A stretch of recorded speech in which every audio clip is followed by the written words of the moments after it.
Welcome to our channel Educare with dear. প্রিয় ডিএলএডের ছাত্রছাত্রী, 2022-24 সেশনের ডিএলএডের পরীক্ষা অর্থাৎ পার্ট 1 ফাইনাল পরীক্ষা শেষ হয়েছে, রিটেন এক্সাম। কিন্তু এখনও তোমাদের একটা পরীক্ষা বাকি রয়েছে, যেটা P1 বা pre internship micro teaching final or external exam.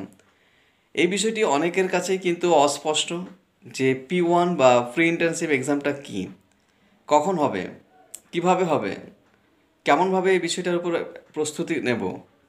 তো চলো, সমস্ত বিষয়ের প্রশ্নের উত্তর কিন্তু আজকে এই ভিডিওর মাধ্যমে তোমাদের তুলে ধরবো। খুব ভীষণ গুরুত্বপূর্ণ তোমাদের এই আজকের যে ভিডিওটি, কেননা অনেকেরই P1 এক্সাম, অনেকেরই লেখা পরীক্ষা তো সবারই শেষ হয়ে গেছে।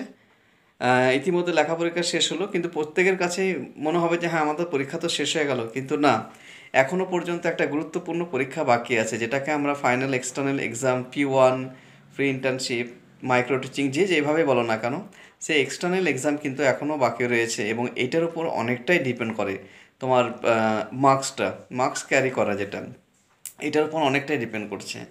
কারণ এটার উপরে ডিপেন্ড করছে তোমার ইন্টারনাল মার্কস, তোমার যে ফাইনাল এক্সটার্নাল এক্সাম রয়েছে তার উপর অনেকটাই নির্ভর করছে। তো চলো আমরা দেখিনি বিষয়টা কী। P1 অর্থাৎ তোমাদের সিলেবাসে দেখবে, যখন তোমরা সিলেবাসটা দেখেছো নিশ্চয়ই, সেখানে P1 বলে বিষয়টা লেখা আছে। P1 মানে হচ্ছে প্রি ইন্টার্নশিপ 1। তো প্রি ইন্টার্নশিপ বলতে এটা মাইক্রো টিচিংয়ের কথা বলা হচ্ছে, যেখানে কিন্তু এক্সটার্নাল এক্সাম তোমরা তোমাদের বন্ধুদের, তোমাদের যতজন স্টুডেন্ট রয়েছে, 30 জন, 40 জন, 50 জন বা তারও বেশি, তারা কিন্তু তোমাদের নিজস্ব কলেজে একদিন যাবে, তোমাদের একটা ডেট দেবে, যেটা কিন্তু ফেব্রুয়ারি মাসের 2nd-3rd উইক করে হবে হয়তো, বা শেষ দিকে হতে পারে। সেক্ষেত্রে তোমাদের একটা ডেট দেওয়া হবে, সেদিন তোমাদেরকে প্রত্যেককেই কলেজ যেতে হবে।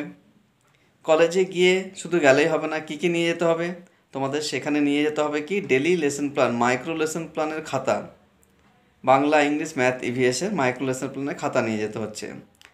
সেই সঙ্গে তোমাদের মাইক্রো টিচিংয়ের ফাইনাল একটা কপি নিয়ে যেতে হচ্ছে, যেখানে 5টি স্কিল থাকবে: সমন্বয় সাধন দক্ষতা, প্রশ্নকরণ, উৎসাহদান, পর্যবেক্ষণ, কৃতকলা, এরকম 5টি স্কিলের উপর 4টে সাবজেক্টের বাংলা, ইংলিশ, ম্যাথ, ইভিএসের একটা খাতা বানাতে হবে। ওটা ফাইনাল, আমি এটা এক্সটার্নালের কথা বলছি। এই দুটো খাতা অবশ্যই লাগবে, ডেলি লেসন প্ল্যানের বাংলা, ইংলিশ, ম্যাথ, ইভিএস যেটা তোমরা বানিয়েছো মাইক্রো লেসন, আর একটা ফাইনাল লেসন যেখানে কিন্তু তোমাদের থাকবে বাংলা, ইংলিশ, ম্যাথ, ইভিএস বিষয়ের একটা খাতা।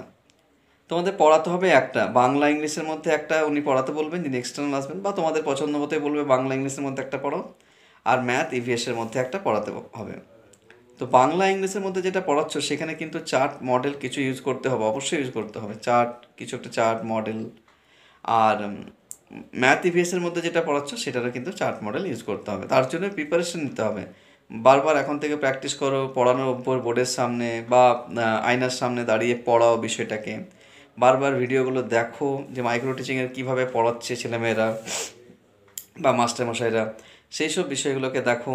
আমিও ভিডিও দিচ্ছি তোমাদের, তো এই বিষয়গুলোকে দেখবে এবং নিজেকে একটা প্র্যাকটিস করো। তো যেটা পড়াবে সেটাই কিন্তু খাতাতে লেখা থাকবে। মাইক্রো লেসনের যে ফাইনাল খাতা, বাংলা, ইংলিশে যেটা বানাচ্ছ তার মধ্যে একটা পড়াচ্ছ, ম্যাথ, ইভিএসে যেটা বানাচ্ছ তার মধ্যে একটা পড়াচ্ছ। তো এই পড়ানোটা প্র্যাকটিসটা করবে, কারণ এটার উপর ডিপেন্ড করছে অনেক কিছুই। এটাতে অনেকটা মার্কস কিন্তু পাওয়া যায়। আবার আমরা এমনও দেখেছি যে এখানে কিন্তু ব্যাক বা ফেলও থেকে থাকে। তো এক্সটার্নাল এক্সামটা খুব ইম্পর্ট্যান্ট একটা পার্ট, যেখানে পুরোটাই নির্ভর করছে তোমার নিজস্বতার উপর, কেমনভাবে তুমি প্রেজেন্ট করছো বিষয়টাকে, কেমনভাবে পড়াচ্ছ, কেমনভাবে টিএলএমটাকে ইউজ করছো, ঠিক আছে, সমস্ত কিছুই। এবং পড়াতে হবে নিজেদের কলেজেই, নিজেদের বন্ধুদেরকেই, সেটা 5 থেকে 10 মিনিটের একটা সময়ের মধ্যেই। ঠিক আছে, আশা করি বোঝা গেছে। তো এই বিষয়টাকে একটা ফোকাস দাও। আমি পরবর্তী ভিডিওতে তোমাদের ডেমো ক্লাসগুলো নিয়ে আলোচনা করবো, আর অন্য কথা নয়, ডেমো ক্লাস, একটার পর একটা প্রত্যেকটা বিষয়ে ডেমো ক্লাস, আর খাতাগুলো কেমন হবে আমি একবার দেখিয়ে দিচ্ছি পরবর্তী ভিডিওতে। তো চলো, ততক্ষণ অপেক্ষা করো এবং অবশ্যই লক্ষ্য রাখো এডুকেয়ার উইথ ডিয়ার চ্যানেলের দিকে। বিষয়টি ভালো লাগলে, উপকৃত হলে অবশ্যই লাইক করো, শেয়ার করো, নতুন থাকলে সাবস্ক্রাইব করো। তো চলো, খুব শীঘ্রই দেখা হচ্ছে পরবর্তী ডেমো ক্লাস এবং উইথ তোমাদের যে মেটেরিয়ালস বা কপি বা খাতা যেটাই বলো সেগুলো নিয়ে।